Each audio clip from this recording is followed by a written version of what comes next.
Hello, friends. My name is Steve, and we're here today to talk about negative space, or we're going to try and to make sense of it. So this will be spoiler filled. So if you have not read the book, go read it and then come back and watch. Don't spoil this. Don't spoil it for yourself. So we're here today with some friends. Pax, do you want to kick us off with some introductions and? Sure. My name is Pax. I run Pax Panic. It's a horror tube channel. We do lots of fun stuff over there. Mhm. Yeah. My favorite color is green. No. No, I do book reviews, tons of stuff. Yeah. So love me some horror. Nice. Crystal? Yep, Crystal. My channel is Fiber Artsy, and a weird name, but I've had it forever, so I hesitate to change it. But yeah, I talk books over there too, and I read a lot of horror too, but I like weird fiction, sci-fi, and I mix it up from time to time. But yeah, I love to read. I love to talk about books, so here we are. Nice. And Daniel? And I'm Daniel. I don't have a channel, but I just like to talk about books. Also, horror isn't one of my main genres I read, but I read a little bit of everything. So if it's interesting, I'll read it usually. So this one was I went back and reread the last 100 pages or so today just to kind of refresh my memory, and it's as confusing as the first time I read it. There's lots to dissect. So what was everyone's thoughts on this one as you finished it? Who wants to go first?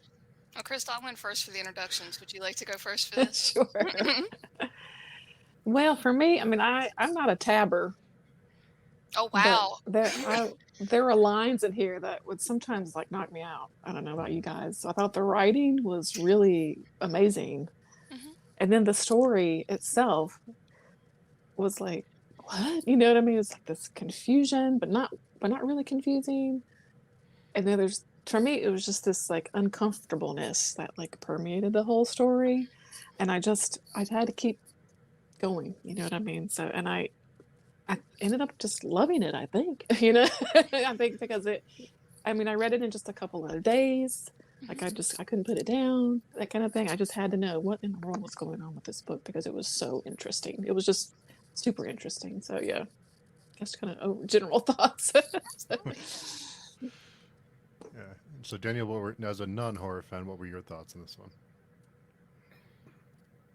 I thought it was good. It reminded me of a lot of my friends. Maybe I kind of lived a rough life, but I've seen Xanaxes and I've seen all of the drugs they did besides Whirl, and that kind of made the whole story kind of whirly. It was hard for me to see the straight lines in it, but it was good. Like I was entertained. I'm still a little confused, but I think like with good horror movies, which like is what I'll draw from here because that's what I like have seen. They're also kind of confusing. Yeah. So Pax, what were your thoughts on this one? I think it was like a fever dream at some points, but definitely one of the most unique books I've ever read. From the setup to the story, it was very, very unique. One of the most unique. And I feel like I've read a lot of weird books, and I can still say I think this one was one of the most unique. Definitely that, to use Crystal's word, uncomfortable. Some parts were pretty in your face, horrific, but most of it was not in your face like what I often say, blood, guts, and gore. It wasn't, but it was still very like, wow, I feel like I need a bath, something like that. That kind of feeling, that uncomfortableness throughout the whole book. But it was enjoyable. It was definitely enjoyable for me, anyway. Yeah. Before we went live, you had mentioned you enjoyed it, but it definitely isn't a book for everyone. And Correct. I agree. I with do you. not think. Yeah. I think it's definitely going to be polarizing for a lot of people. I don't think everybody's going to pick it up and go, wow, this is great. Some people are going to be like, this is insane. I don't know what I'm reading. Yeah. Yep. Kind of reminded me of like an A24 film, where That's kind of what A what? the vibe, like an A24 movie, Oh, I have no idea. like the What is that? production company. Okay. The That's studio why I don't did like VHS? yeah. Did they do They did like VHS? Hereditary and Oh, okay. I know Hereditary. like Saint Maud and some other movies. So the ones that try and do, they try and add like another layer to the. Oh, okay. It's Okay. very hit and miss, very polarizing. Kind of what it reminded me of. Absolutely. All right. So who wants to try and dissect this one? This is a tough one to dissect. I think part of the reason why it's uncomfortable, and I agree that it is uncomfortable. Part of it is I think that it holds a mirror up to all of us. Mm-hmm. I think that's part of what makes it uncomfortable. Absolutely. Well, it dives into so many different things, and I mean, and I know for me, I was thinking like what I felt like as a teenager, like you're so unsure about literally everything at that age. At least I was. I was incredibly unsure. You don't know what you're going to be, you don't know what you're going to do with your life, and then you add in all of this extracurricular strangeness, and it just expounded it. So that was one of the things I was like, wow, these kids, because they're just kids, and they're dealing with all of this stuff, and then the strangeness on top of everything. And I still haven't figured out some of them. There's real apathy too. Like, it's these kids. I mean, we've all been there, right? I think when you're a teenager, especially, even if things are going well for you, you still have those periods of where, like, Exactly. oh my God, what is the point of everything? Exactly. Well, exactly. You're at that age where you're just figuring out everything. Right. There's right. pressure to do this and do that, but then When you you just want saw to live your that, life and blah blah blah, right. and Well, you saw and that. so you with just their shut down on all that. relationships. Oh yeah, Yeah. definitely, definitely. And, You saw that with their relationships, their parents, each other, all of that. It's like I said before we started. Like, I disliked Jill, but part of that is because I had friends like Jill. I had friends that were like, "What are you doing? Like, stop it." That's what I felt like reading about Jill the whole time. I was like, "Stop making poor life decisions." So, yeah, definitely, I had people like that in my life when I was a teenager. And Jill got lost. She got lost because she was just looking for someone to fill a void for her. She looked into Tyler for doing that, and she looked into the drugs for doing that. Absolutely. And honestly, so I think as a teenage girl, I was like, I get Yeah. you, girl. I got you. I understand where you're coming from. Yeah, and I did. Yeah. It didn't make me like her, but I understood her. And Yeah, totally. I was she's like, such a Yep. follower, such a follower. The whole Mhm. time I was like, I know you want to save him, but is he worth saving? Ask yourself this: was Tyler worth saving? Right. Yep. Yeah. Daniel, we're That's talking tough. too much. I'm sorry. No, keep going. You guys are doing good. Who was your favorite character, Daniel? I was just thinking about that. I think Lou, probably. That was mine. Yeah, that was mine too. So Crystal Well- and I are Team Jill. Speaking of Lou, I have something that I've been dying to ask other people who've read this book, if you noticed. Okay, concerning Lou. And I actually looked it up. Aren't you guys proud of me? My God, I don't look up anything. So did you guys notice there were two things that were very ambiguous about Lou? Number one is they changed the spelling of the name. And number two, they went back and forth on like the gender. Mm-hmm. Did you notice that? Yeah. Mm-hmm. Okay, do you think that had something to do, because Lou was very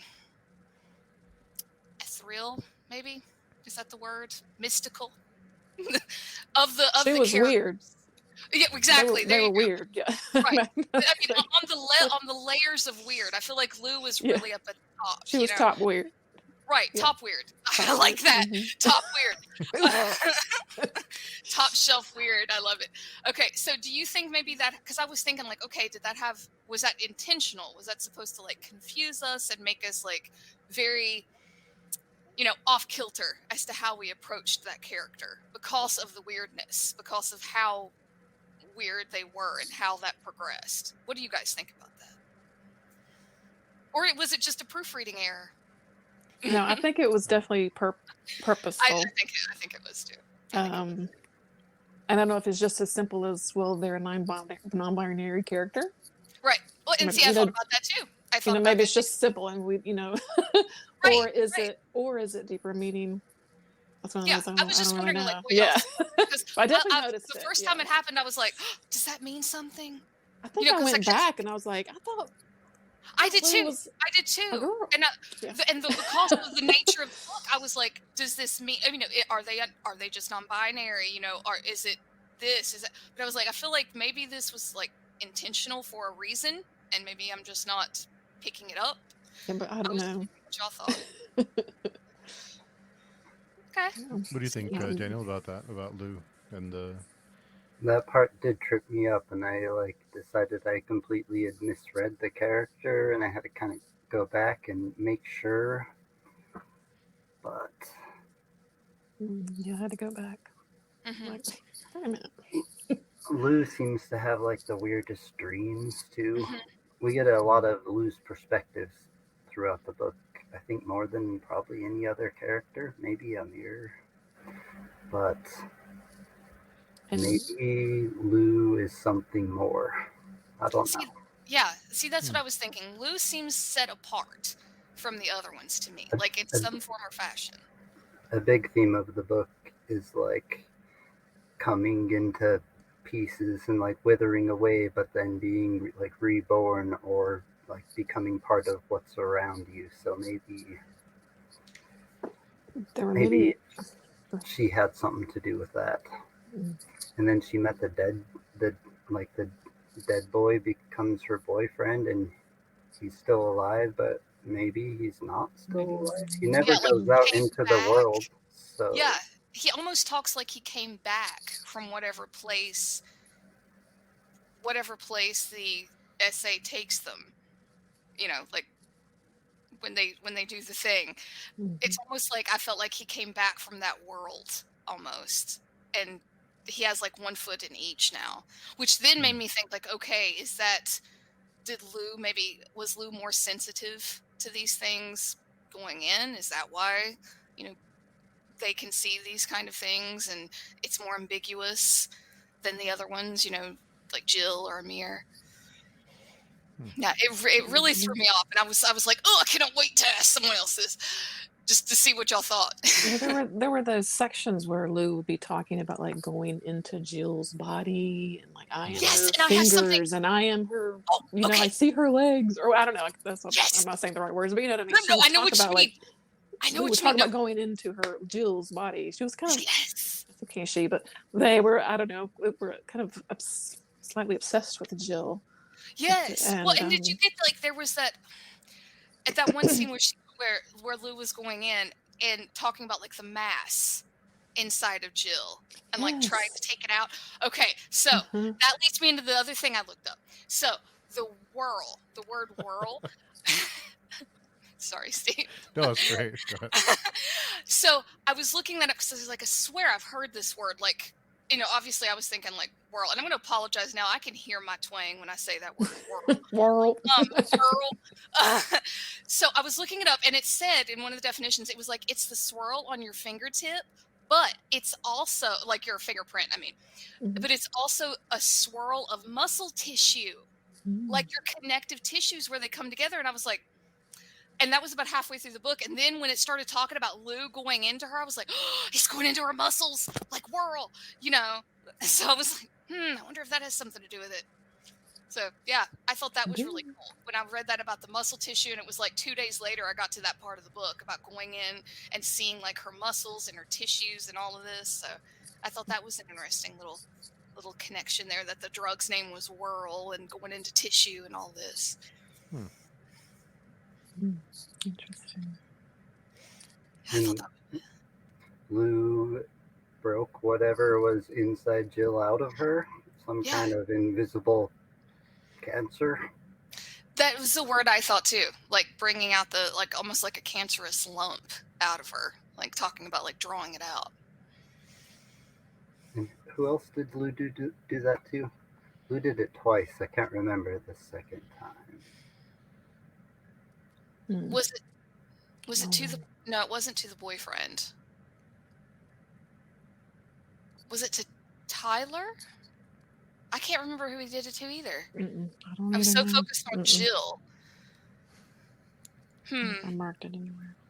Yeah, I don't remember. I know he did it twice, though. You're absolutely right, Daniel. He did do it twice. I couldn't figure out why she didn't do it to Arnie, but maybe Arnie and Tyler, since they've both like been to, they're both like deep into it. They're untouchable. Their cancer's too big. Yeah, like they're too It far seemed to gone. almost kill Jill. She went into a coma or whatever. So Yeah, and maybe Lou didn't care enough about them like they did Jill. You know, because it seemed like they cared a lot about Jill, as even just as a friend. I didn't really get anything more than that. I think they just really cared about Jill because she was always there for them. Mm-hmm. except Amir. Amir didn't like her at all. Well, yeah. Yeah, Amir. He was kind of a tool. Yeah. He's kind of a tool. But he also had that level of obsession, but it was just with Tyler. Yes. Also at like absolutely. Jill, but absolutely. Yeah. So there's something about Tyler. I guess that's pulling. Mm-hmm. And okay, this is silly maybe because I got serious like Chuck Palahniuk vibes when I read this. Mm-hmm. Like I think because some of the words, like the letters, sentences that I would underline, I'd be like, oh man, that reminds me of something else, And not that he's like copying or anything, but just vibes, vibes. Right. Oh yeah. And then like this guy's name's Tyler, and then like Tyler Durden is, I don't know. No, I can see that. It's silly, but but I was like, is he playing with this purposefully, or is it something? You know what I mean? Right. Like a wink and a nod kind of thing. Right. I feel like there was so many Tyler winks. Durden, you know who he is as a character, right? Yeah. No, there were so many winks in this book. It looks like they're sleeping. Because everyone was drawn to Tyler Durden too. Mm-hmm. As they were to this Tyler here. I don't even know if we ever know his last name, but I don't I don't know if we ever anybody's last name. But anyway, Jill Trill. That's right, Jill Trill. Yes. Yes. Oh, there was another one. Oh, her friend in college. Oh, Maddie? Yeah. Maddie? What was the last name? Did you catch it? No, what was it? Gaskar. Maddie Gaskar. Oh, I didn't catch that. I was like, are we serious? Maddie Gaskar. Yeah. I read that. I stopped for a second. I had to go back. I was like, I don't think I got that either. Yeah. Yeah. Maddie Gaskar. Yeah, I read it like, wow. Really? We couldn't go with like a nice Smith or a Johnson even? Just Gaskar. It's like she's like a Bond girl or something. Did anybody look up that doctor? Was he a doctor? The guy that was supposedly like researching all this stuff, like the weight of your soul. Was he a real person? I forgot to look it up. Yes. He was a real person, right? Okay. Yeah, he is a real person. Yeah, he would weigh people on their deathbed and see if they weighed less. Right, so I thought so. So I forgot, but I forgot to like confirm. Mm-hmm. Isn't there a show called like 21 grams or a movie? Yeah. Mm-hmm. Yeah, because there's like a certain amount that he would record. Mm-hmm. I can't find his name. Right towards the beginning. Because they were in the hospital at the beginning. That's right. I think I have it tabbed somewhere. I know, you too, probably. But I think it speaks to also the like the chat rooms and I think it's a the news cycle that all these major tragedies happen and people just keep going because it's just another headline. Absolutely. Yeah. Absolutely. Mm-hmm. My whole time I was reading, I was like, I want to know the origin, because it seems like when we come into the story, all of this is happening and we see it get worse. I would love to know the origin, like who was patient zero, so to speak, because I mean, the whole time we kind of think it's Tyler, but then towards the end, when you see that this isn't just contained in their town, it's out there in the world. I would love to know like where this started, kind of, or what was the genesis of it anyway, among young people. I always thought that would be good to know. Yeah.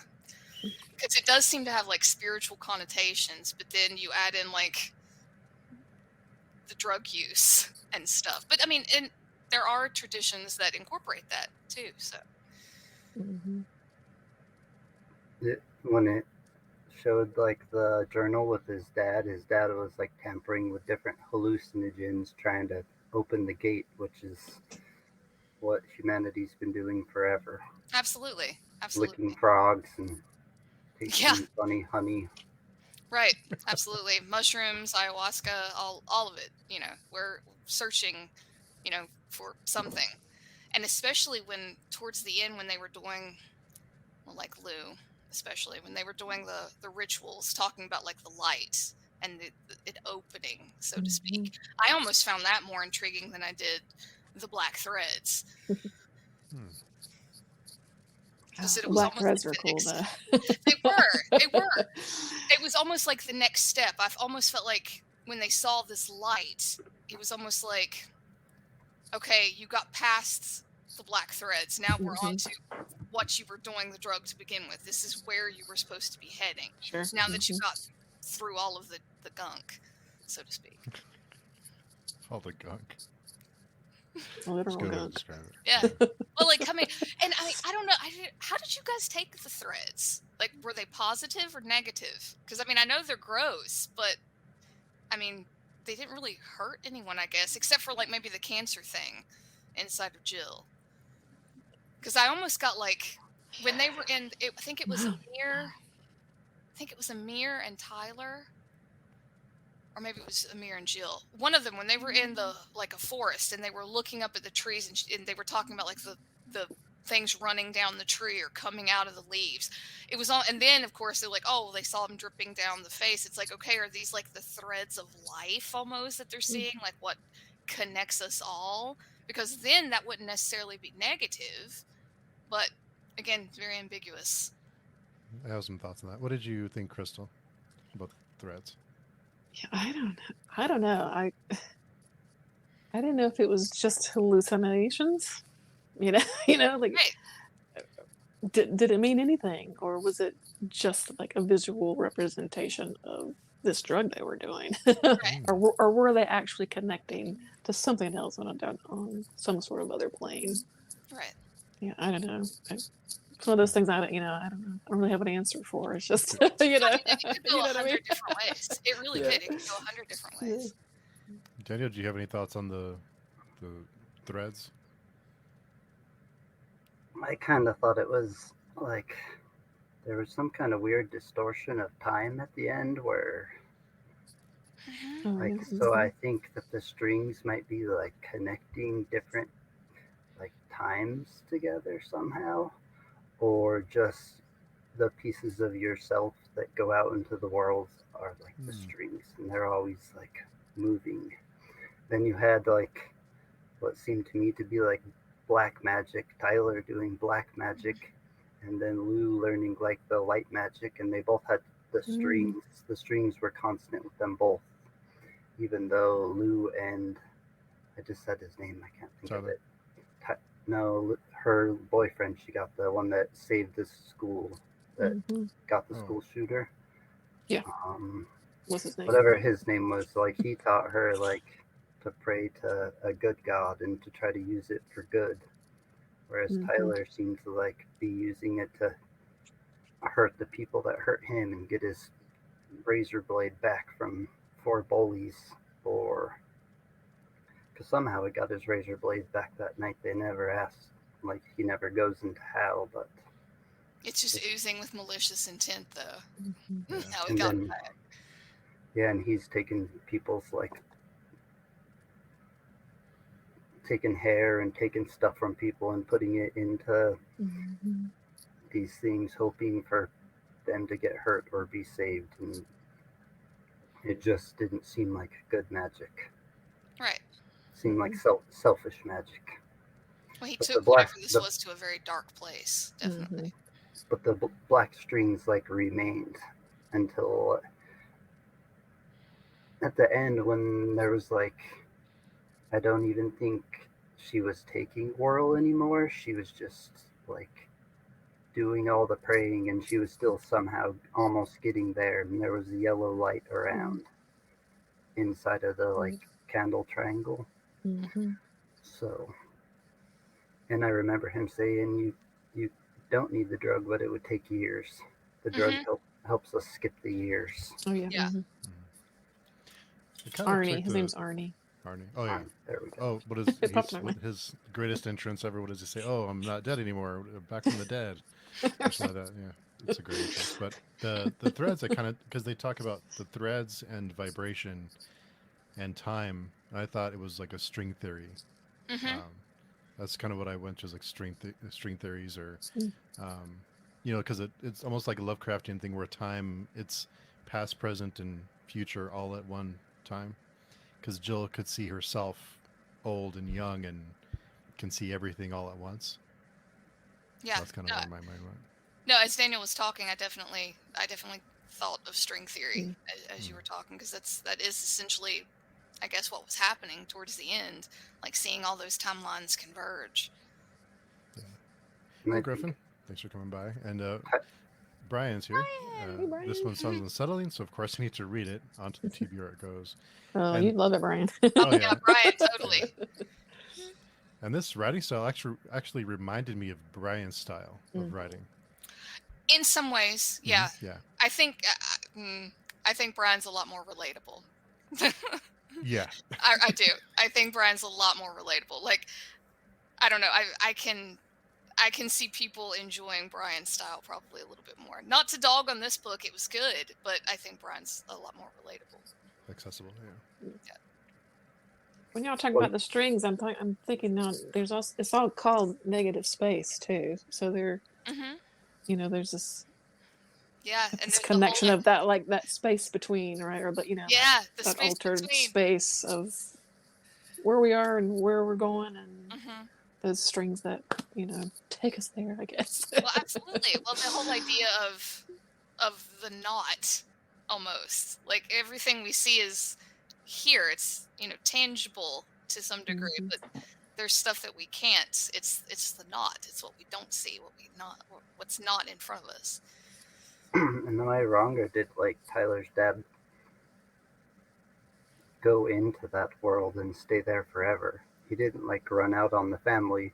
He was still in that house with them. They just couldn't see. They couldn't see him anymore. They couldn't talk to him. They wouldn't listen to him. So he just sat there talking to them in that house forever without them responding. So somehow he like took the right dosage or the wrong dosage. However you want to look at it, yeah. Right. There forever.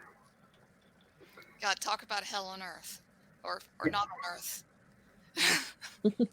Yeah, Wherever we are. wherever they are. He's in the negative space, I guess. Absolutely. Yeah, that's interesting.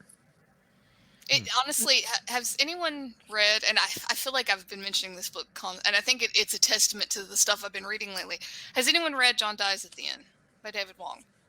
Mm-mm. Okay, there is and I won't spoil it for you. I tried it, but I DNF'd it. Okay, you should. Oh, I love it. I love it. And the second one's even better. This book is full of spiders. That's the title. It's not a description. It's the title. So there's a drug in that book that reminds me of this one in a lot of ways. The soy sauce, they call it in that book. And it has a lot. I know. I think it's just because it's like a little black pill. And I think they're like, oh, it looks like the color soy sauce. I think it's been too long. But it has similar effects. Not exactly, but similar effects, I think, to this. So it's almost a more, in some ways, humorous take. I mean, I highly recommend. I really do. If you liked this whole style of writing, I think you would like that one. It's nowhere near as deep, but it reminded me a lot of the effects of what these characters. If you took out a bunch of the weirdness and added in some comedy, I feel like it would have been John Dies at the End. Just a lot of like, oh, if you took this road, this would have happened. You know, dead people and meat men and cockroaches. Oh my. Yeah, reminded me a lot of that.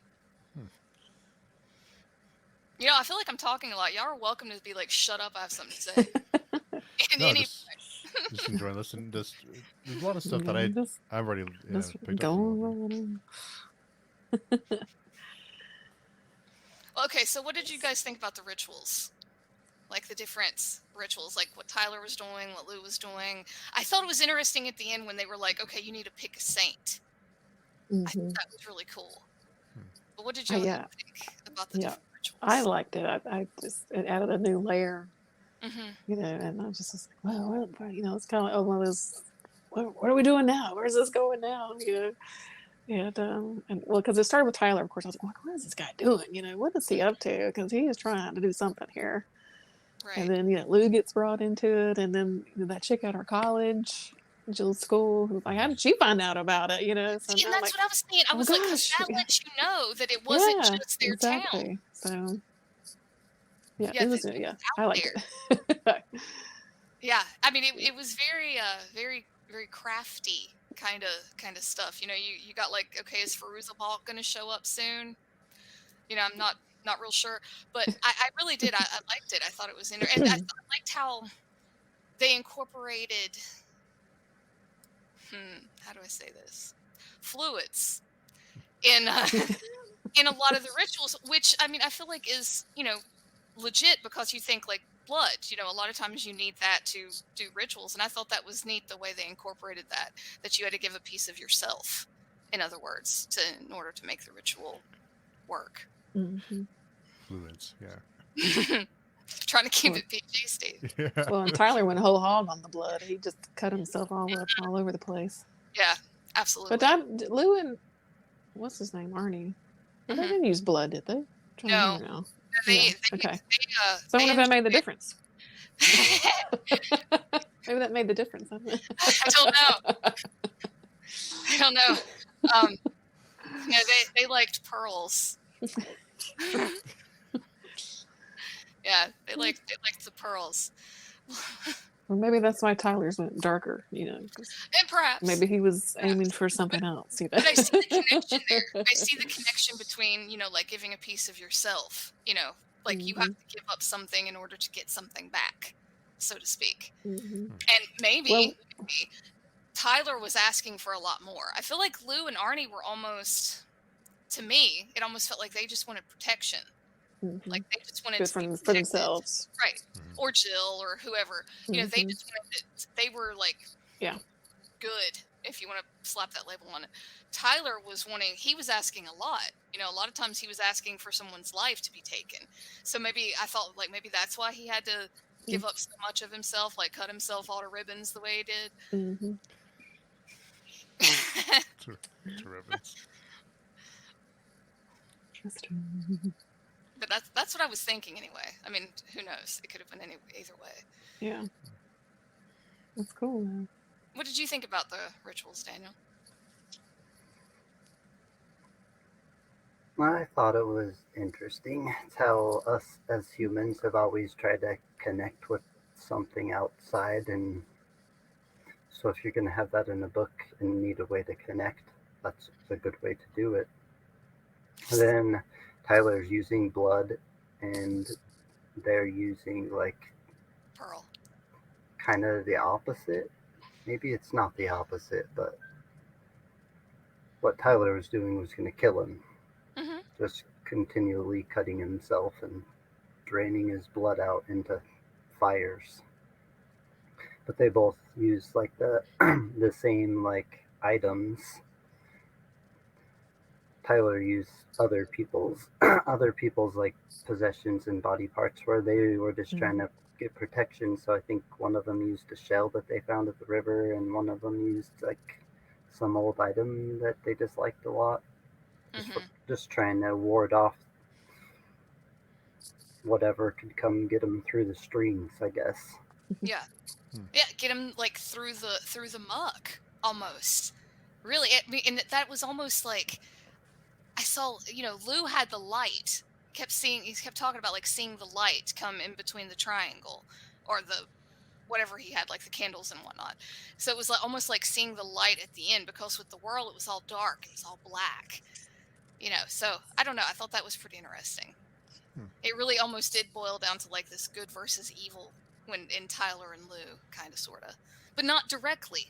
Not directly. I was curious what y'all thought about the wasps. Yeah, that's interesting, isn't it? At the end?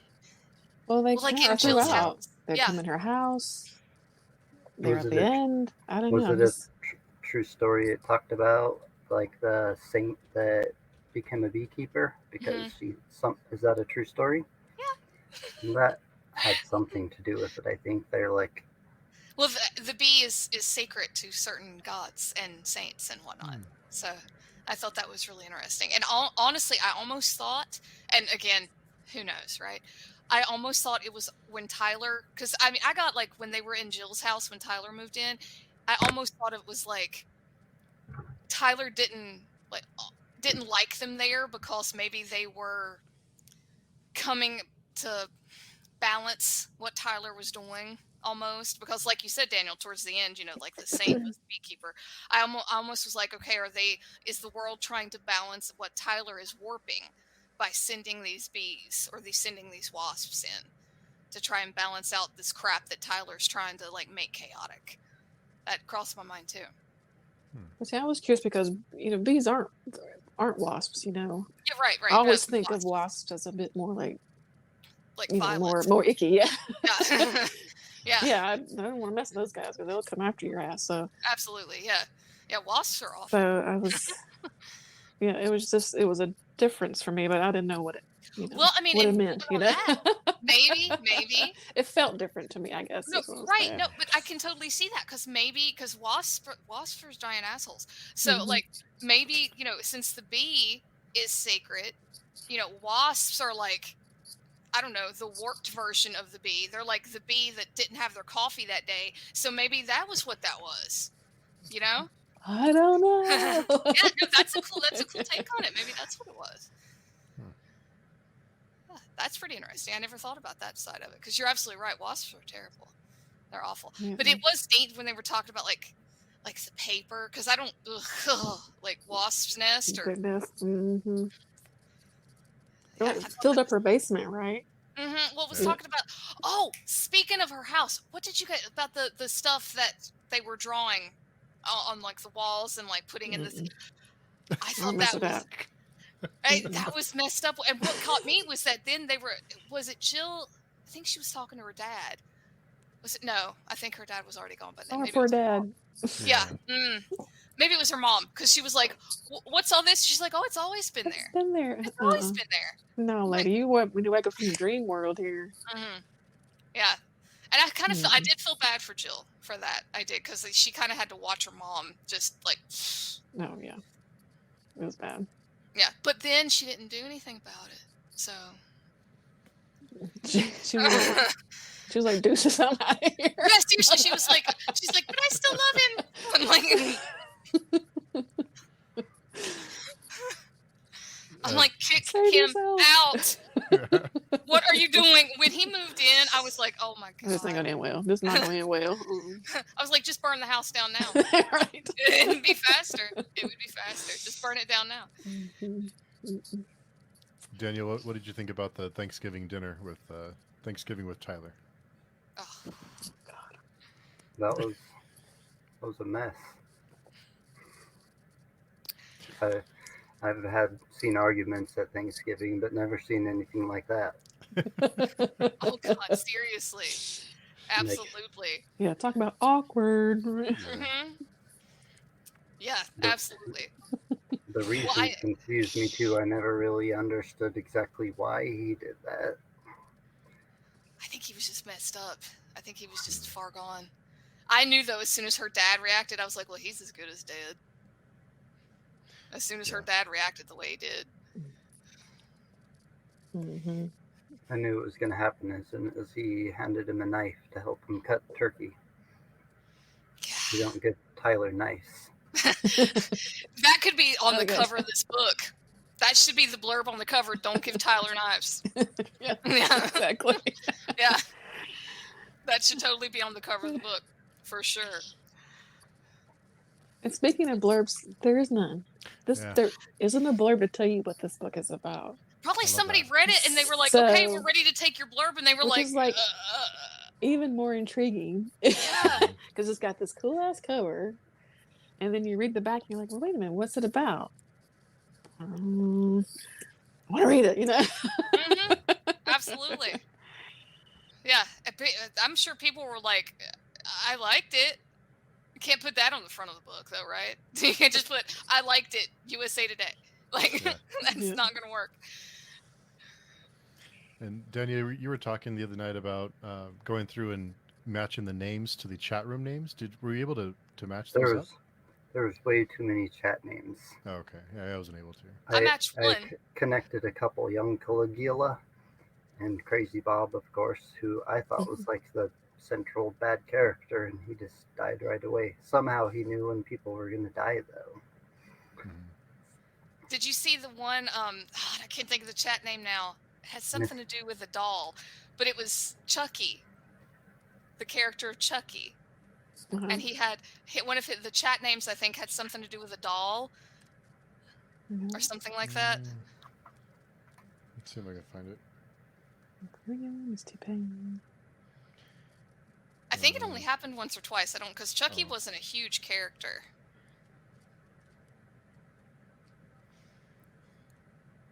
Yeah, I wasn't able to. Possum Jimmy.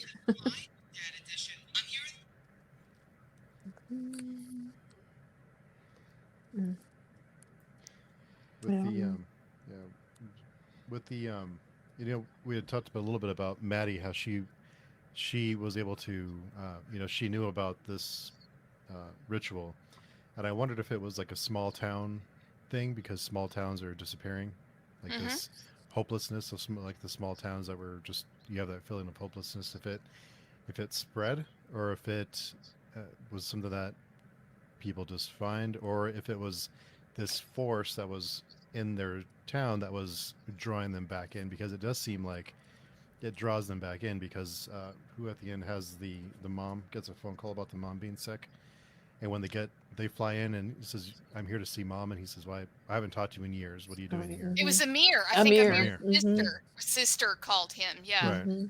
Yeah. So it drew them back in. You know what that reminded me of? It. Yeah. Yeah.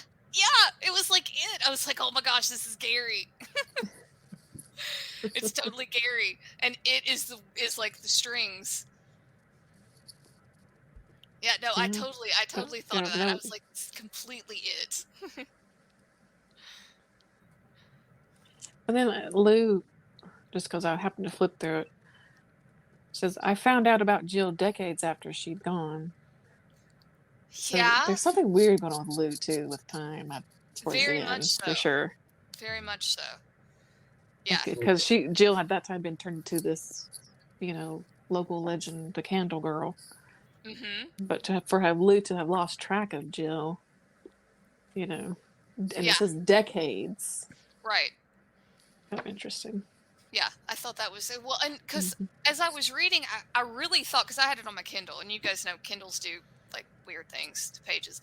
I was reading and I was really waiting on the book to wrap, and then that happened, and the whole thing with Jill like over at college and whatnot. And I was like, oh, so we're gonna take this even further, because I was seriously like hitting like, okay, well, we're probably getting down to the end here. And yeah, I thought that was weird, because I was not expecting it to go kind of outside of the borders of that town when it did. It seemed like at the beginning they talk about how that town is like the highest concentration of murders per capita. Mm-hmm. So it seems like it is like the epicenter of whatever the whirl is. But then it's slowly spreading outside. And Maddie, she did the ritual, so she's not from that town and somehow still learned it. Well, and that was the thing, because you had this whole, like, when her and Jill go back to her house, like her family home, it's this, like, real picturesque, ideal kind of thing.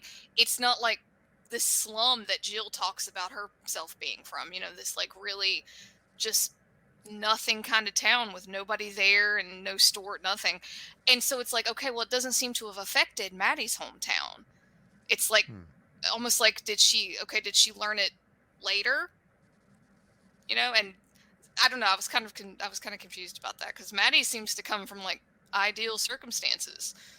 Mm-hmm. I forget why she said she did the rituals. No. Forget where she learned it from. Yeah. Well, I know her friends were aware of it, but her friends, Maddie's friends, didn't seem like they were in on it because they were kind of like, "Oh, it's just something she does." It wasn't. It seems like they were just like wrote it off as like, "Oh, she does that every now and then." Some weird she does, yeah. Right. Yeah. So it was almost like Maddie was the only one of that little group. Which then you can also beg the question, like, okay, is that why Jill was drawn to her? Because Jill kind of had this connection, like God knows she couldn't leave Tyler alone. The threads. Right, exactly. So like, what was she drawn to Maddie for that reason? Because Maddie had that cancer, so to speak. Because it really did seem isolated to Maddie, at least in that particular setting. It seemed, whereas in Jill's town, everybody was getting touched with it. Yeah. Either directly or indirectly.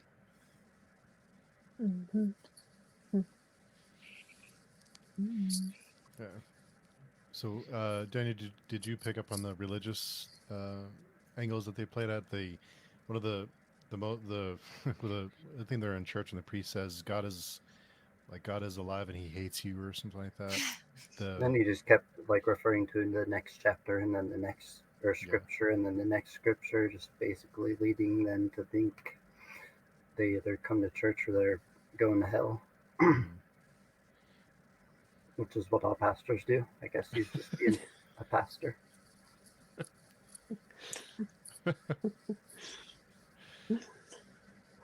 And then I remember towards the end of the book, it talks about, like, it references 3 gods. I can't remember their names off the top of my head, but one's like, oh, it's going to bug me. 3 gods they never mention the whole rest of the book, and they're none I've ever heard of. I don't remember. And it was Lou talking about them. Oh, our friend Priscilla's here. Negative space was a heady read. Absolutely, Priscilla. Well said.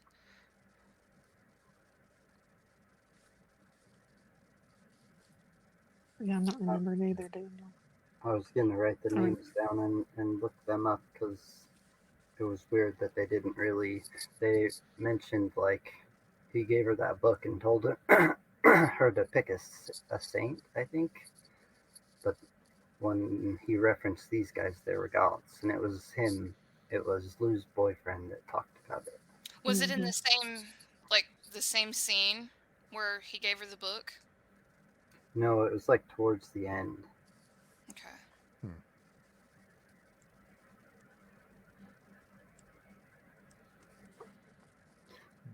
One of my favorite quotes is the very first quote in the book, which is cool. That Hofstadter quote about, like, death and people living on in the collective corona. Yes. Paired with the Charles Manson quote was weird. Very like, much even so. if I'm in prison right now, I'm burning or lighting city to your fires in my mind. Those are interesting quotes to start this book with. Absolutely. Although I have to say, Charles Manson probably was. I could see him being an inspiration for some of the thought patterns. Like Tyler? Yes. His old famous quote, like, I never killed anybody. Well, exactly. I'm charged with the dispensation of life and death. Like, every man is Jesus Christ. Yeah. Can you not see Tyler saying that? Every man is Jesus. I totally could see him saying that. It's going to drive me insane trying to find the names of those gods because I do not remember that. You guys keep talking, I'll find it. I remember it. I think because I remember the saints. Yeah, I think the religious stuff was just almost like a commentary on how young people can feel disillusioned by religion, because they feel like they're not, how they can turn away from religion in a way as they grow older. So I thought that was how some view religion. When they go to Right. church or they introduced to religion. I think that's part of why I think it touches on why more and more people are less religious than they used to be. Well, it seemed like the kids wanted connection, and they weren't getting that Right. from the religions that they were brought up in. You saw that especially with Lou, I thought. Being like, okay, get ready for church. Oh, come on, let's go to church. Like, I feel like they were striving for this deeper connection to something. Now, is that the drug, or is that being a teenager and wanting to find your place in the world? But I definitely see what you're saying. Yeah, exactly. I definitely see what you're saying, though. It does seem like that the kids were wanting something. They were wanting more on the spiritual sense. Yeah, that is cool, though. There's the whole idea of like string theory and threads and being connected and all of that. Man, you could talk for days about that as far as like relating to religion, I feel like. What were your thoughts on that, Crystal, on the religious stuff? I guess I didn't think about that too much as I was reading, I guess. I saw the the rituals as more the religion as opposed to the sort of the usual stuff, and even the drug use as a religion almost, That's like spirituality. To that apathy, I think that they were feeling too, and just wanting to feel something else. You think about living in a town where like the suicides are like that high, like I don't know, you kind of would feel bummed out, I guess. Yeah, exactly. Yeah. Well, I mean, because you think like, well, what's the point? What's the point of everything? And if you don't get an answer to that, then it could be dangerous. Because I don't know what the church was doing necessarily to, help with that, to help give answers to that. Right. I don't know that I really explored in the book, but yeah, I don't think. I would say it wasn't doing too much. It didn't seem to like make people feel good. Right. Yeah, it didn't seem like any of the big major entities were doing a whole lot in that regard. Then again, I mean, is that because we were hyper focused on those characters? Maybe. Yeah, I think to both of your points, I think they wanted that connection. They were looking for something for comfort and for, just something to latch onto, and they weren't getting that because of the approach that the church or whoever it was took to reach them in like a threatening way and less of a comforting, welcoming way. I think that's how a lot of young people feel about, especially like, Catholicism. It gets this fire and brimstone kind of thing, and it's just not, it turns people off. Right. And in when this it's world, generational differences. The religion isn't working. It's just like saying all these people are going to hell that you're seeing die around you, whereas all these people practicing spirituality yet like are achieving something or seem to be connecting to something. Didn't seem like the pastor was connecting to anything. Well, I mean, and the whole idea of, all these people are burning in hell, hard stop. That doesn't answer any question. At least to me. I don't think it would answer any question. I would be like, okay, but why did they do it? I don't need to know where they are now. I want to know why they did it, because I understand that path and I need you to stop me from getting to that end. So if I don't know. I just don't think like, oh, well, they're burning in hell now. That's, you're not going to stop anyone with that. I don't think, at least not a lot. What were some lines, Crystal, that you underlined that you really like just made you stop and highlight? Yeah, like I said, I'm not a tabber, but I underline a lot. So I write in my books. I know, but I savage. Well, this one has a tab, an underline, and a star. So let me see what this one was, because I obviously thought it was something really important. So this is Amir. Let's see. Okay, this is a good one. All the world blurred, a vibrating hemorrhage. And it was fine because I could finally feel how little impact I'd ever have on the world. Losing Yes! that dread that one day you'll somehow ruin everything for yourself and everyone else. The I took realization that I could simply leave and the world wouldn't miss me. Yes, I have a picture of that. Really? That I don't have, obviously, but yeah, I have a picture of that That one. was good. Yes. That was good. That to me, that real low feeling that these kids had of just like everything was worthless. What is the point? Let me just lose myself in drugs and sex and whatever the hell else I can find Right. to just make it through the day. Mm-hmm. No, that talk about powerful. That one was Yeah. definitely That was powerful. good. There was some good stuff in here. Well, I will read like whatever this author I've got one, and it was writes because short. it is gorgeous writing, I think. It was good. This was, let's see, who is speaking here? Okay, this is Tyler. To Jill, it's easy to be shitty when someone loves you unconditionally. I wrote that one down. I was like, oh my gosh, is that not the truth? Like meeting God finally and learning he hates you. That was it. Yeah. That gave That me a was good. Palahniuk. That was a Chuck Palahniuk vibe kind of sentence. I think that's what Yeah. I say. Some of this gives me Palahniuk vibes. Yeah, there was It's a lot. It's a lot of good stuff in here.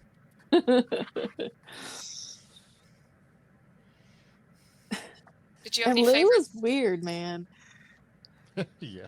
Crazy weird. They would just say some weird stuff. I'd be like, what are you talking about? Especially towards the end, I really felt bad because there for a while I thought maybe Lou was happy, and then I don't know. It's like the pull to go back just ruined everything in a way.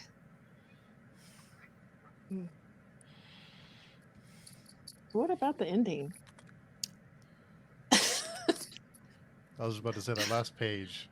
Like, Mm-hmm. like WTF, right? Yeah. It was very unfulfilling. Very unfulfilling ending because you're like, man, you wanted so much more for them for the whole book. Not like in a bad way. It was just it fit with the whole story, but it was just like, ugh. Tyler's like this meat tarp. I don't know. I was like, what is it? What's going on here? Yeah.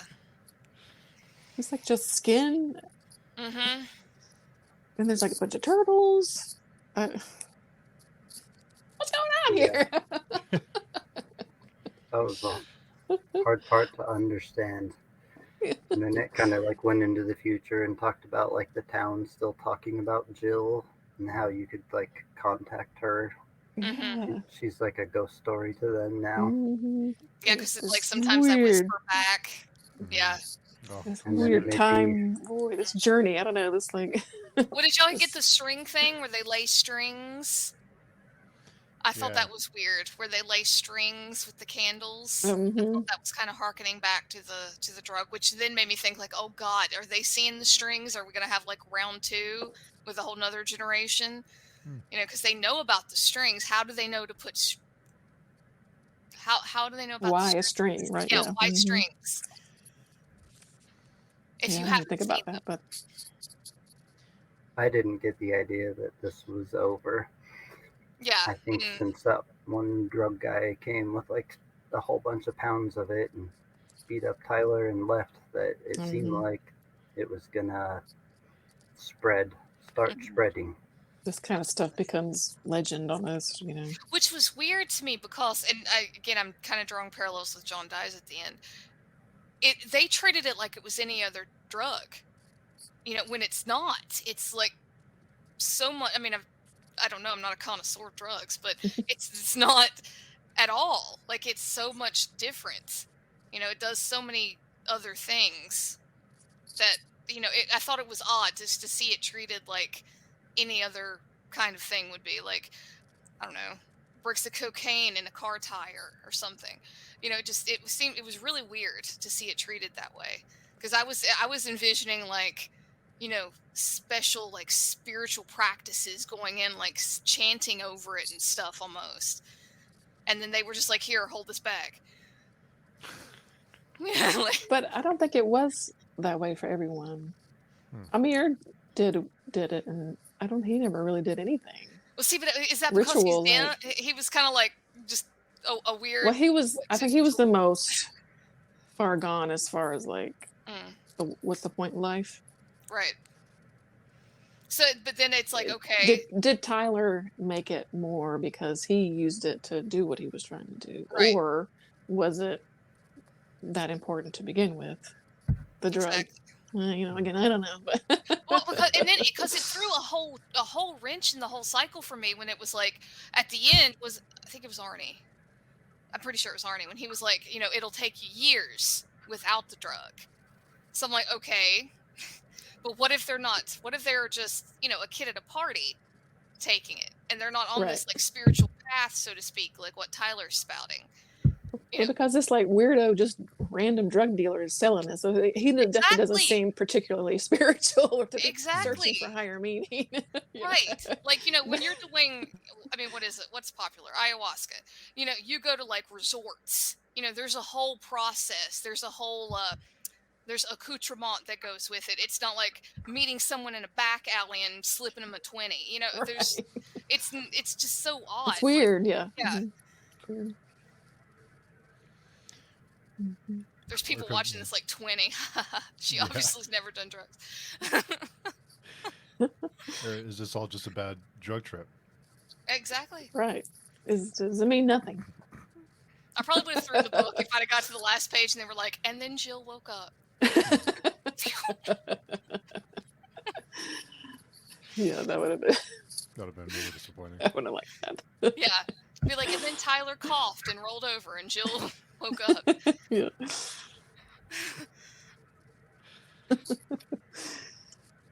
Any lines that stood out to you, Daniel? There were some. I can't think of any, and I didn't highlight any. Oh, here's one where it's talking about like the noose, and it says the loop beats itself and it either ends or starts again. That was a good one, yes, because it seemed to keep starting over. Yeah. And how they would like be picky about what they would choose to use to kill themselves. Then whenever they did kill themselves, like groups did it in certain ways. I think it talked about like all of them shooting themselves in the neck, like a whole like 7 people in an apartment building one day. So maybe you don't get to choose sometimes.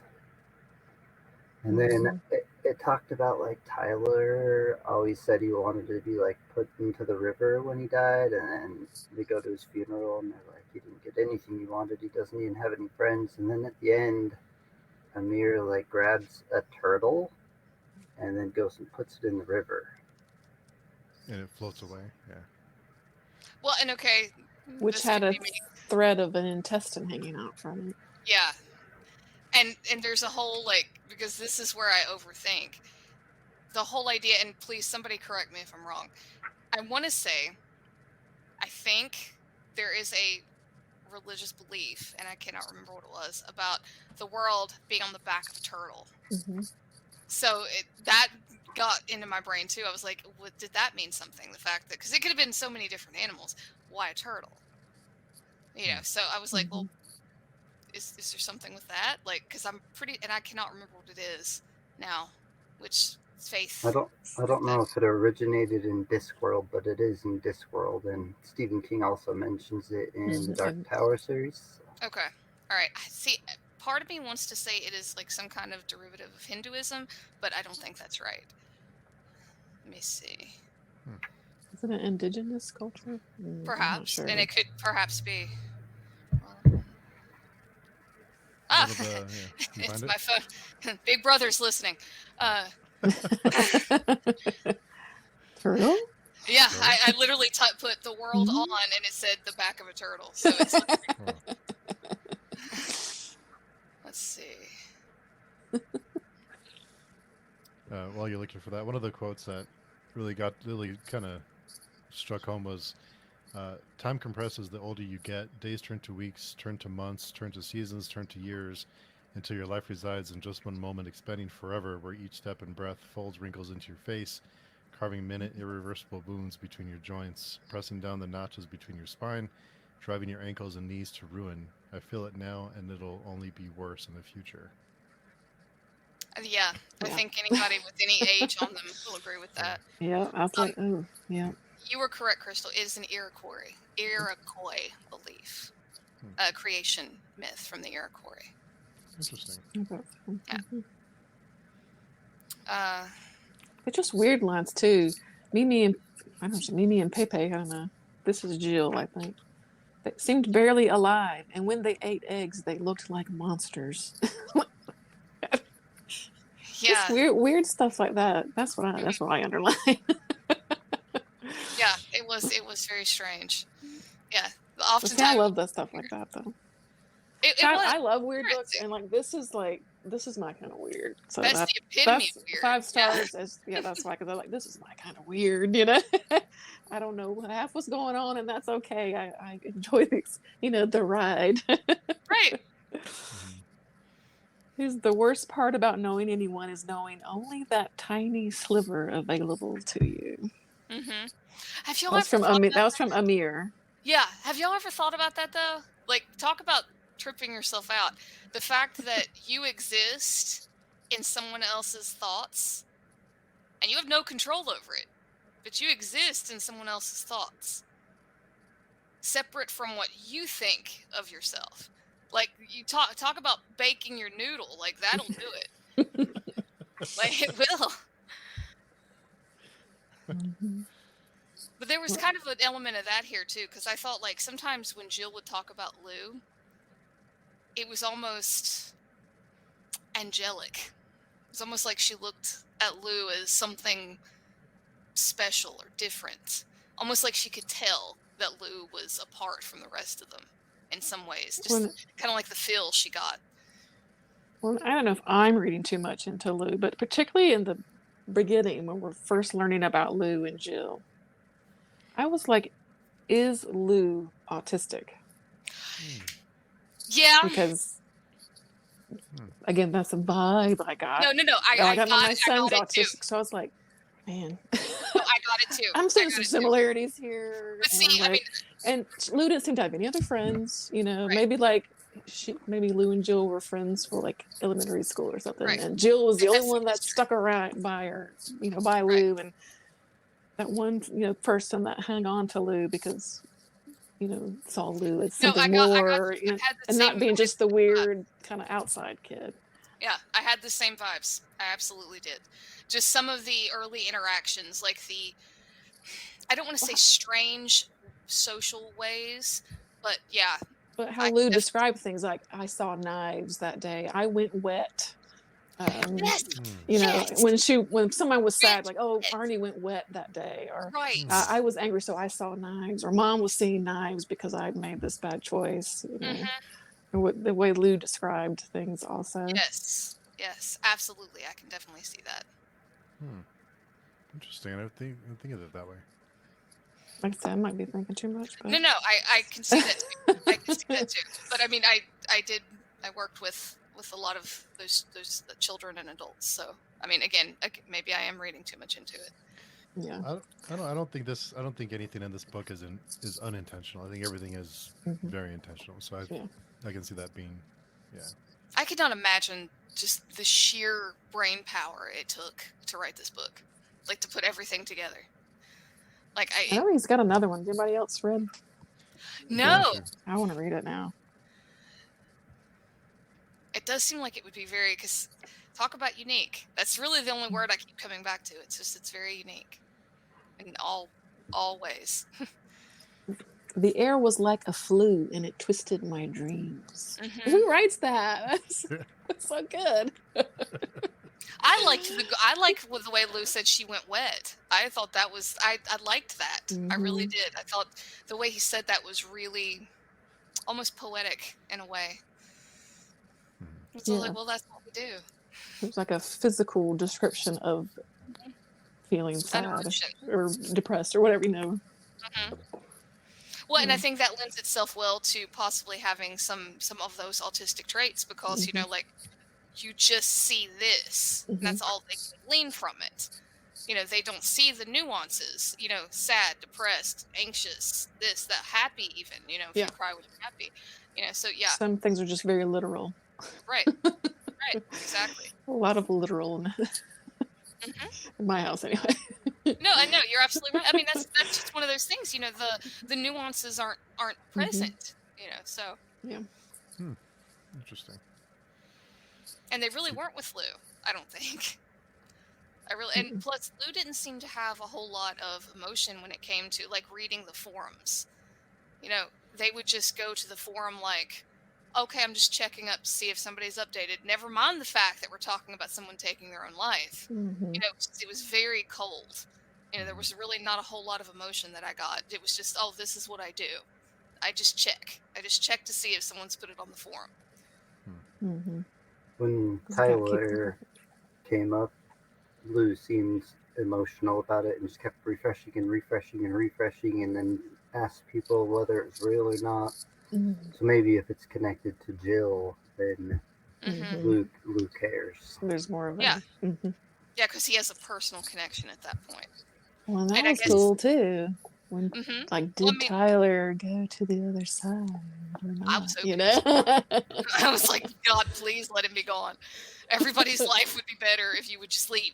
Well, the person we know who, like, the oldest person who did these rituals is Tyler's father, right? And then Amir's going through the notebook, and the notebook's like 10. It's like really old. I forgot how old it said it was. But Amir sees the drawing of Tyler's hand, the drawing that Tyler puts on the wall everywhere he goes of his own hand and the 3 triangles and like connected in a circle, I think. Yep. So if like Tyler's dad drew that before Tyler ever drew that, then well, there was the whole thing about, because the hand I've read, I mean, and this is just me reading, this is not personal practice or anything, but I've heard that the hand can often be called like, it's like a pentacle, and the pentacle was the first thing like to represent man. So if you have the hand and then you have the 3 triangles, like man, earth, air, fire, spirit, whatever you want to call it. But I thought about that hand like almost being like a representation of him as a human and like what he's giving up to sacrifice to reach these higher planes or these other worlds, whatever you want to call it. Again, probably reading too much into it though. I don't think so. But I do remember reading that the hand was like, because, you know, like the same similar shape, almost like to a pentacle, and how it was a representation of a human, or like, how do you put it? I guess the physical, perhaps, like almost like where we live, like where the human body lives, you know, because if you look like head, 2 arms, 2 legs, head, 2 arms, 2 legs. And again, I don't practice, it's just something I've read. Yeah, I wasn't asking you guys about Tyler's notebook, but I think it sounds like so maybe it has been around for a while. Well, then didn't it disappear? Didn't Amir like go back and look for it and it was gone? Yeah, I think he moved it though. I think once he knew that they found it, I think he moved it. Okay, because I know it was in the basement. Yeah. Yeah, because all of the stuff, like the papers and the cardboard and stuff, I think were gone when he went and looked for it again. On the, what did he call that couch? The gross couch or something? Yeah, he called it like the yuck couch or something. Yeah, it's like, that's gross. Ew.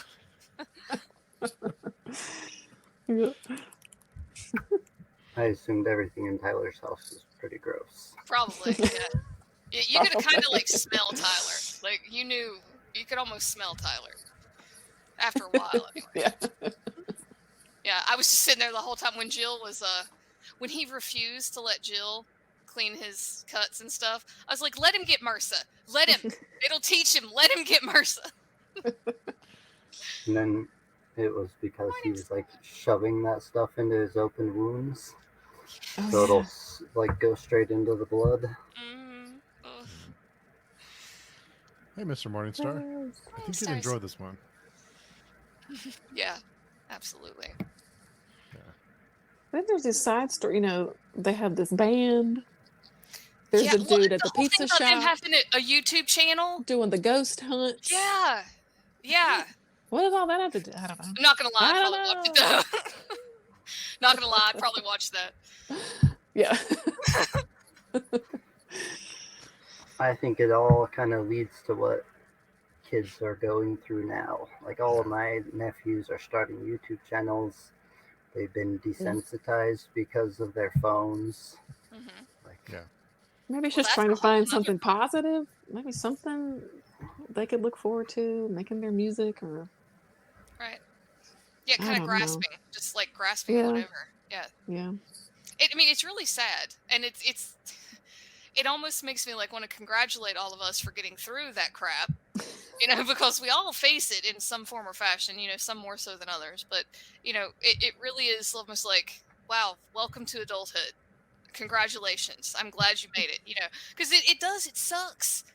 It sucks. I do not understand. People are like, oh, I'd go back to 16 tomorrow. Not if you paid me. No. Not No way. Not at all. No. Like, do you remember 16?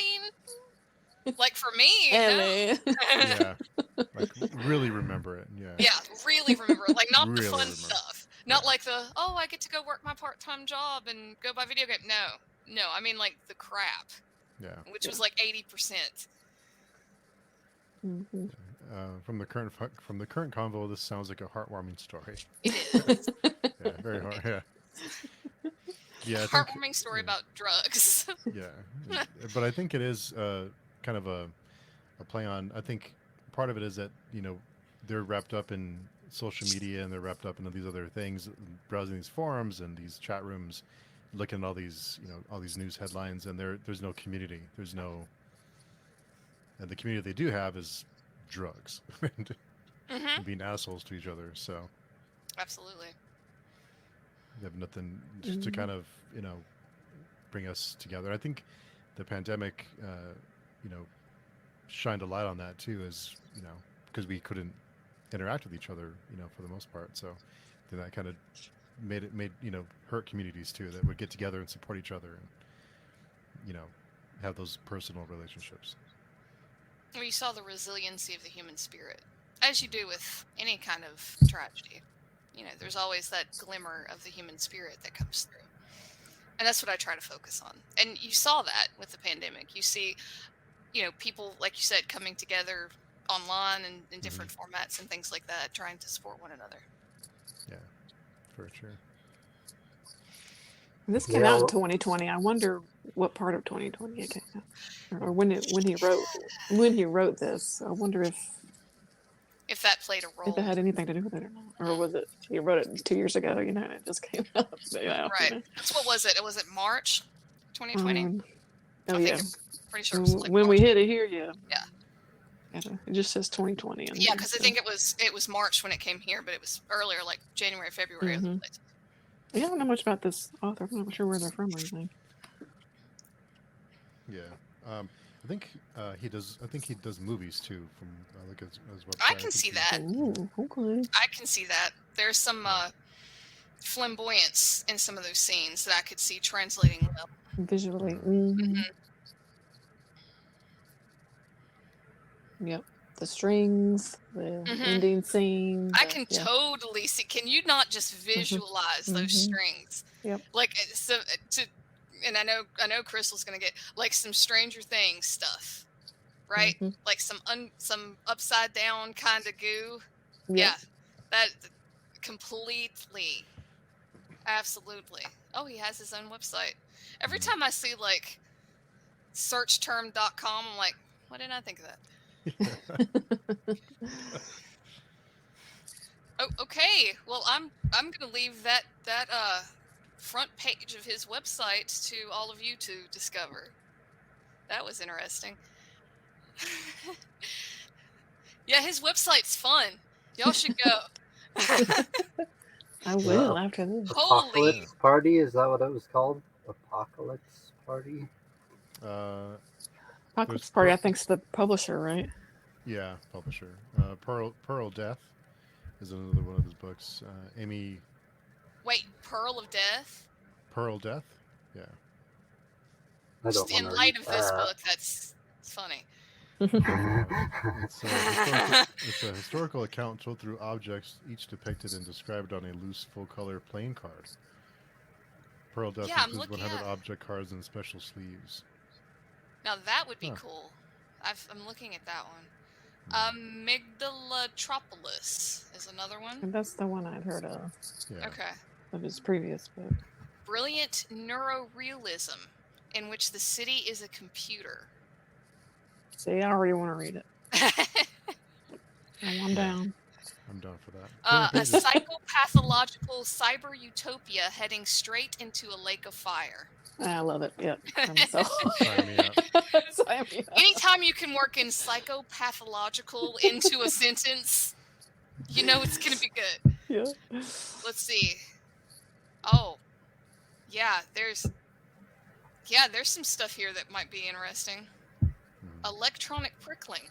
I'm not going to tell you where the electronic prickling is, but I'll let your mind wander. Here's a hint. It's not your nose. No. Let's see. There's only listing 2 movies here. There's Angel of the Night and another one that I don't know if Steve would want me to say. So I'm not going to. to. Yeah, I see that one. Burn you the F alive. Yeah. Yes. Yeah. Well, no. There's another one. Oh, no. Yeah. Ends with Zoid.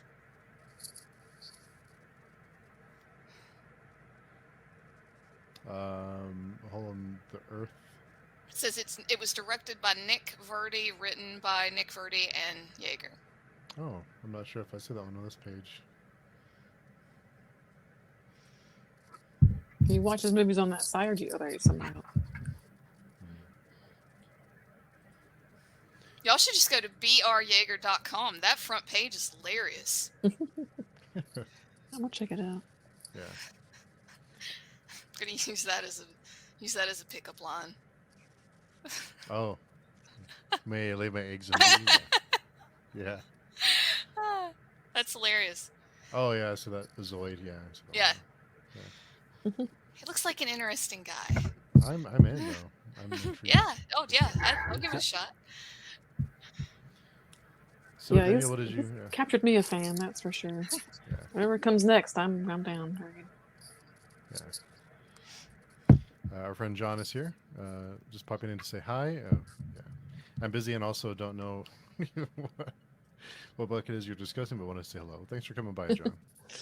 This is a hard one to describe. Yeah, we don't even know what we're talking about. Yeah, we don't even know. So, Daniel, what were your thoughts on this one, not being the horror aficionado? What were your... Now that after the discussion, has it changed your perspective at all?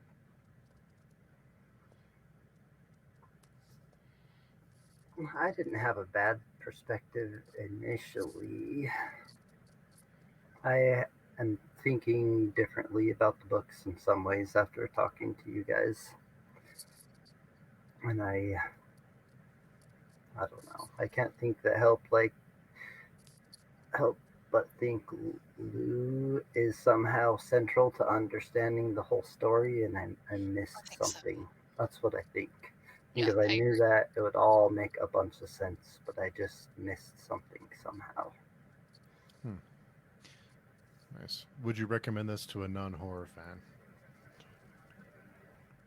I don't know. When we started this conversation, you guys were talking about this book being hard to read, and I was thinking, isn't all horror doesn't all horror come with some warnings? Because horror by its nature is supposed to be disturbing in some way. So what horror would you recommend for all people? I think that would depend on what your tastes are. Like, are you a Definitely slasher? levels. Yeah. Yeah. Like, are you a slasher? Are you a blood, guts, and gore? Are you a mental horror? Like, if I knew you and you, okay, let me put it this way, because he's here and all y'all know him. I would say that Morningstar could read this. Like, I would say, oh yeah. He would love it. Do I think other people who I know, I don't know if it would be the top on my list to recommend to other people. especially if you're more like in the vein of, I'm trying to think, maybe like traditional. yeah, like I don't know, your Richard Lehman's, your Edward Lee's, stuff like that. The stuff that is a little bit more, what would be the word, tangible? Like, I'm gonna stab you kind of horror. That seems like I'm really taking it down. Because I know I'm not saying those books aren't layered. They are. But it's a little bit more like, okay, you have a knife. You're going to hurt me. It's not like there are strings coming out of your face. What does that mean? It's not a straightforward kind of story. Yeah. And I don't know that I'd necessarily would call it horror first. To me, it feels just weird fiction is what I would call it first. Yeah. With some horror elements. Right. Yeah, that's okay. That's Crystal. Horror. I got you. I understand.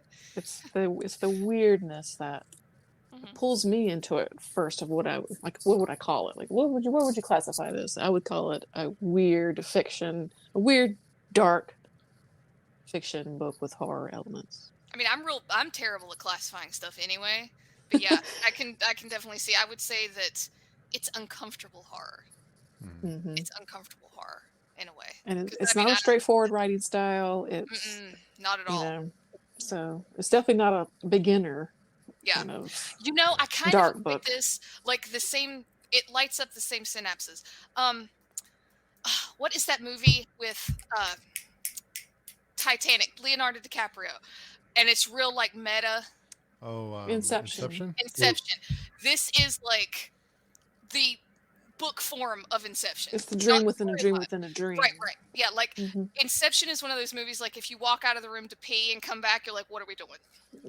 Like that. That's this book. Like if you blink and you're like, "Okay, what?" That's kind of the same vibe that I got. Yeah. Yeah. It's been more of a step up from. Oh yeah. Yeah, because this takes place general horror. Right. Not dissing anybody, but Wait, no, exactly. It's different books for different people. Right. It's a different path. I would have to know your reading style before I would say like, yeah, try this. I really don't think it would be the top on my list to be like, oh yeah, you should definitely read this before you die. Like, I would really have to know your style first. Mm-hmm. Yeah, some people aren't gonna like this. Yeah. No.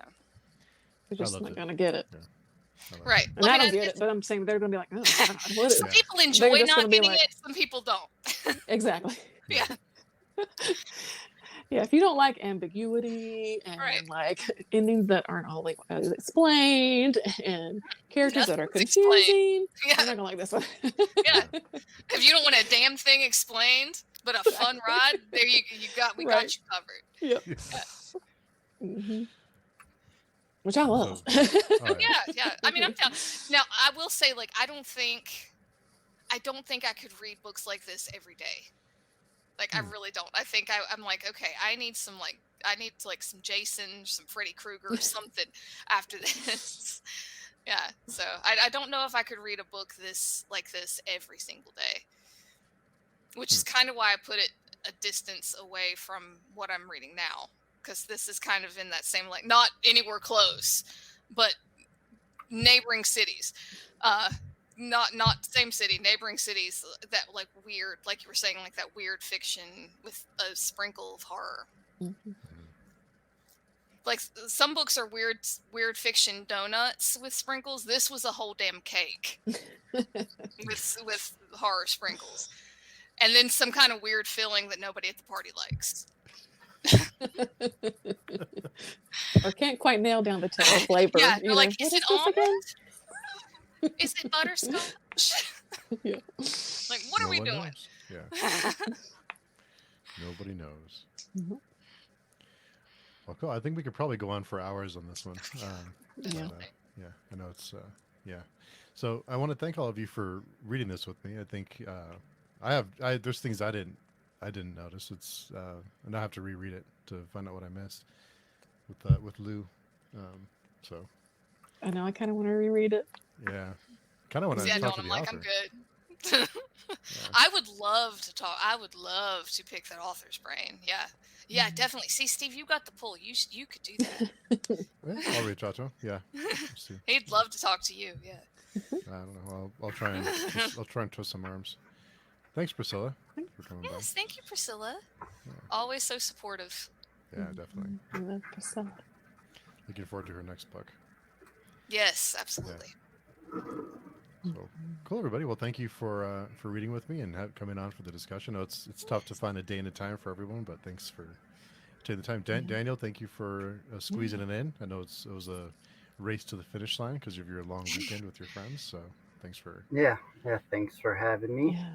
of course. Sorry I anytime. spent the last half of the time looking for the name of 3 gods I never found, but Oh, I'll that's find okay. it and I'll post it in page chewing as soon as I do. Yeah. All right. Yeah. As soon as we cut it off, you'll find it. That's how. Yeah, that works. exactly. Yeah. That's how it always works.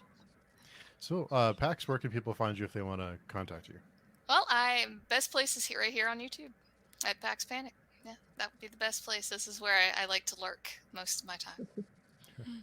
And Crystal, where can people find you? Yeah. My channel, Fiber Artsy. I should have wrote that down, I guess. But Instagram, Fiber Artsy. I'm Fiber Artsy everywhere. Yeah. Yeah. And Daniel, where can people find you? Nobody needs to find me. Nobody. We will find you. Nobody needs to find me. I love that. I love that. Yeah, it's great. We'll catch you on the forum. Yeah. And Griffin, thanks for coming by. I think if I read this book, my brain will explode. Yeah. Do it. Yeah. If you get to it, let us know. Let us know what you think. And I'll leave all the channels down below, so go check them out. Thanks everyone for coming by and hanging out with us. Yeah, We'll thanks Yeah. talk for to Thanks, you. Steve, for hosting. Yeah, of Yep, course. thanks for Anytime. talking. It was nice to meet you, Daniel. And you guys as well. Thanks everybody.